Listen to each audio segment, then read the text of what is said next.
All right, let's take you live to Florida right now. We are looking at Tampa, where Ian's been telling us here in the last couple of hours, this storm has just been evolving. The track has been evolving. We have some rotating cameras showing you just different parts of Florida. You can't really see much there, but authorities telling folks in some of these areas, if you have not left yet, it is too late. You're just going to have to ride this storm out.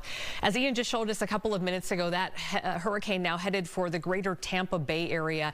And Tampa in particular is a city that hasn't taken a direct hit from a hurricane, major hurricane, since 1921. Lloyd Sowers joins us now from our sister station in Tampa with the very latest from that greater Tampa area.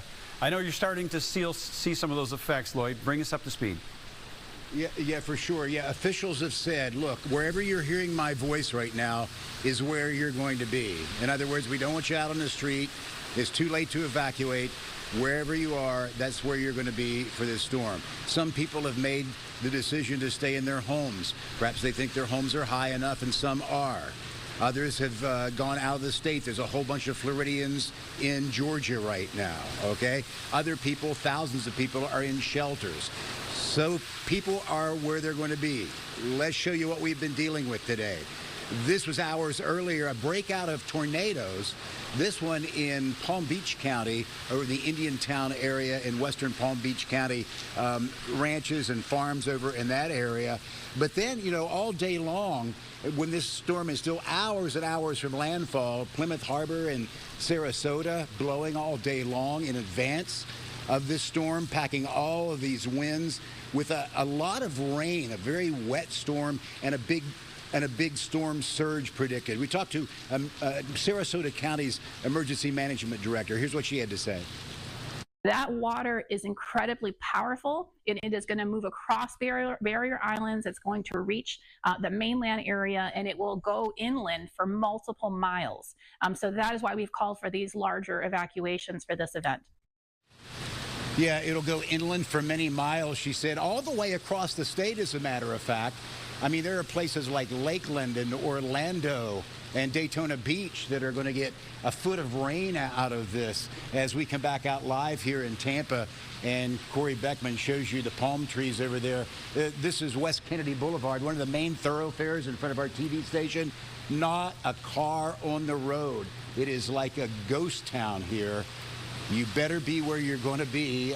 We've seen only a couple police officers out and about. It is truly the calm before the storm. There are going to be three kinds of damage here.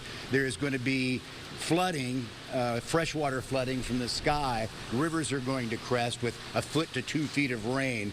There's going to be storm surge, probably to the south, maybe on the Sarasota-Bradenton side. That's where the storm surge is most dangerous. And of course, there's going to be wind damage because this storm is coming perpendicular right at the state with those high winds, hurricane force winds all the way across the state, coming out the other side, and storm surge in places like St. Augustine, Daytona Beach, on the east coast of Florida. This storm is massive, is bearing down, and is going to be a problem for Florida. Back to you. Lloyd, from a personal standpoint, I know you talked about how many people have evacuated that area, and we're following that from up here as well, but I am curious, people at home wonder what happens to you and others that are covering this storm. Your hours are diminishing now between what is safe and what is not safe. What's the plan?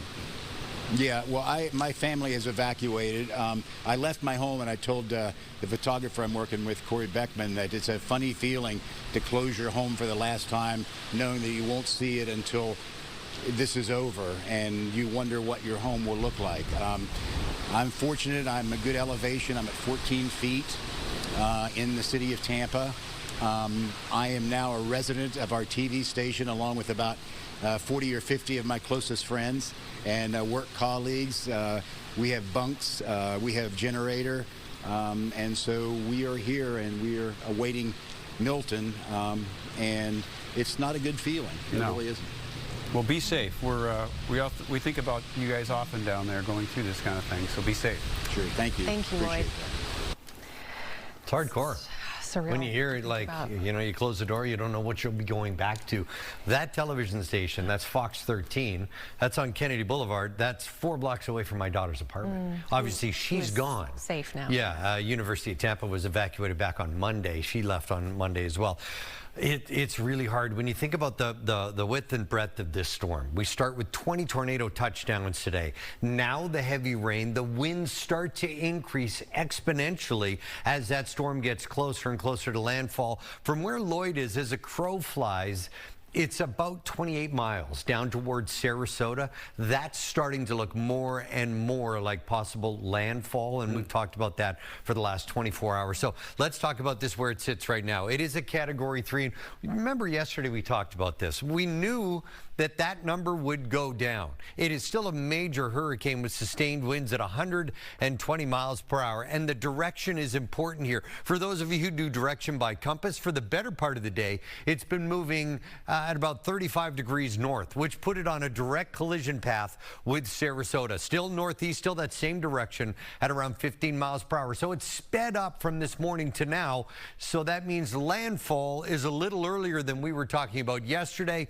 If you watch the clock up top, I'll fade the background colors as it makes landfall here, coming up to around 8:30 or 9 p.m. as a Category 3, continuing across Florida, still intact as a hurricane, a Category 1 with winds near 100 miles per hour, working areas like Orlando that has never seen a hurricane. Now, this is the last 6 hours. Easy to pick out where the eye is. There it is. My daughter just got a hold of me and she said, "Is the eye where I don't see anything?" I'm like, "Yes, it is, honey." And she's up in Ocala. I've got it on the map. They're riding out the storm. As this storm starts to make that last jog, watch here, and you see it kind of slide in. It does have a wobble, and I used the analogy last night when you spin a top and it spins perfectly. You're like, wow, everyone at the table is in awe. But when it starts to wobble, you're like, where's it going to collapse to? That's what we're finding now, and the collapse will bring it here toward Sarasota, toward Bradenton, and as you work all the way down toward Fort Myers, this will be the zone. If this is our impact point tonight here, Sarasota, to the north, the storm surge at 6 to 9 feet. That type of inundation is still deadly and catastrophic. To the south, 9 to 13, possibly 15. That's what the National Hurricane Center was calling unsurvivable storm surge. And if you take these hurricanes, you know, I do this a lot. If you watch, you can sector it out. And it is right here. This is as it's moving forward to the northeast, the right front quadrant. That's where we'll find the strongest winds at 120 to 130 miles per hour and this greatest storm surge. A last look at the storm here. It has been raining all day, and as the winds have come on shore, we've had 20 tornado touchdowns from just north of Orlando all the way down to West Palm Beach. This corridor here has had large destructive tornadoes on the ground at times today, 3 or 4 at a time. There's the eye about to collapse. About 8:30, perhaps 9 o'clock tonight. We will continue to watch this storm. As you look at some of these cameras we've got rotating, you see the winds are picking up. Yeah, that's Daytona Beach. And you're thinking to yourself, wait a minute, that's the other side of the state. The other side of the state still has plenty going on with that hurricane watch stretching, hurricane warning stretching all the way to areas like the Space Coast, Titusville, Cocoa Beach, all the way up to Fort Lauderdale. That's where we're expecting storm surge now of between 5 and 6 feet. Now, let's talk about our forecast really quick. It's important to spend time on Milton, but our forecast is so quiet. We have possible record high temperatures tomorrow in the 80s, nothing but sunshine. Nothing but sunshine into the weekend. Temperatures cool into the low 60s. It's kind of like, wow. Feel kind of bad. You do. It's like we feel blessed while we look at this massive disaster unfolding so far away from us, and we're powerless to do anything, so we watch. All right. Thank you, And we wish Ian. them the best. Right?